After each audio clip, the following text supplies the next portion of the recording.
يالله يالله يالله يا أخي القوم جميع مرض سكري يالله يالله يالله يا أخي القوم جميع.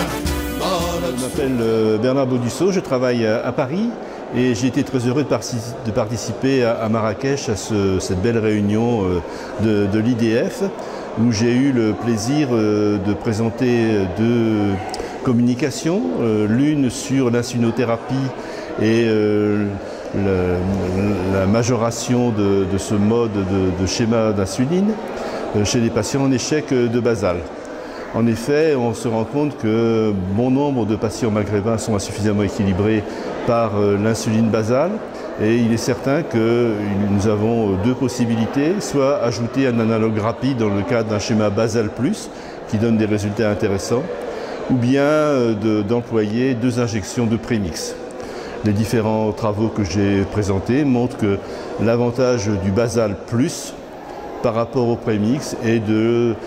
d'obtenir une discrète amélioration de l'HbA1c en limitant les hypoglycémies. C'est d'ailleurs ce que recommandent les différentes prises de position de l'ADA-EASD qui privilégie ce schéma basal plus par rapport aux injections de prémix, qui reste cependant une très bonne alternative au traitement de l'insuline.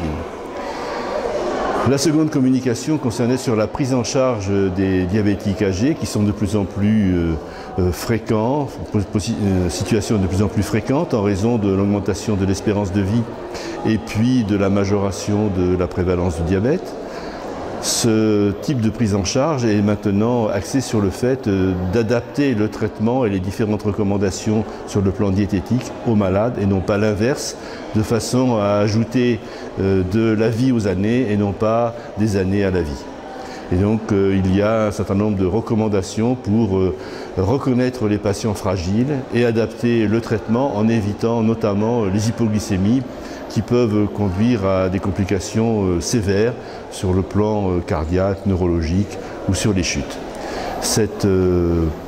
différentes recommandations sont à observer car ce sont des notions relativement récentes et notamment les troubles de la cognition impactent de façon